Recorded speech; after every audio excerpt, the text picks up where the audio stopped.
This portion is brought to you by Franfaluch Enterprises Incorporated in cooperation with Bio Research. Nung nakaraang linggo, ating nakausap si Jess Quasay ng Calapan City, Oriental Mindoro, isang back-to-back champion ng Young Bird and Old Bird Series sa North to South. Siya ay nagbigay ng mga breeding tips and techniques ng ating mga racing pigeons. Ngayon, samahan natin siya muli dahil kanyang ibabahagi naman ang mga tips sa pagkukondisyon ng mga ito. Magandang umaga mga ka-agri.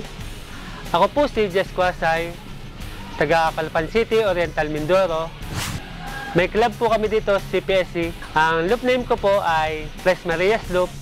Ako po ang back-to-back champion sa North and South competition.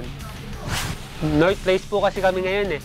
Ang ginagawa ko po, nagpapatrain po ako yon, aking sariling gastos. Papadala po ako sa aking pamangkin o kung sino po man yung luluwas. Tapos po noon, pagbalik po ng ibon, binibigyan ko po sila ng Multilight sa painom. Lunes hanggang Biyernes, loop life po ako, paikot po ako dito sa aking loop. Nasa ganun po di po ma-stack po yung lakas ng aking ibon. Mas lalo po silang lumakas at tumibay ang kanilang mga katawan.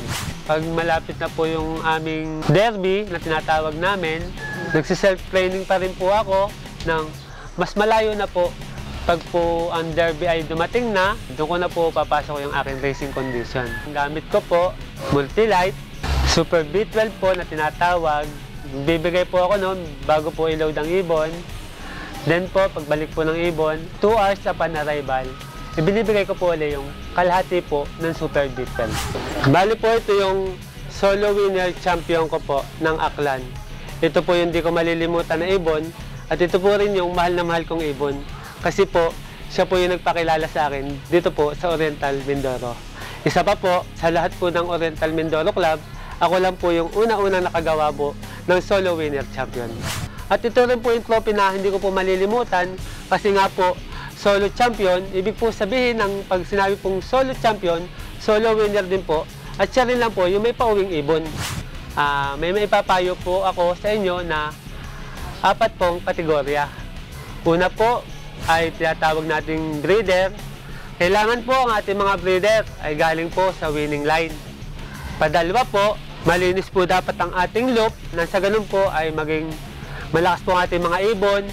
Hindi po sila magkasakit. Patatlo ay yung pong tinatawag na good handling at saka po good condition. Pag po kasi may good handling, good condition, mas magsasuccessful po ang inyong pag-aalaga. Ganun din po, yung pang-4 ay yung pong 20% na swerte. Kasi po, kung meron tayo ng 3 category at wala naman po tayong pang-4 na 20% na swerte, ay mababaliwala po yung 3 yun. Ganun din po, kailangan po rin tayong maghiling kay Lord na sana po kahit po 20% ay may kasama po tayong swerte. This portion was brought to you by Franfaluch Enterprises Incorporated in cooperation with Bio Research.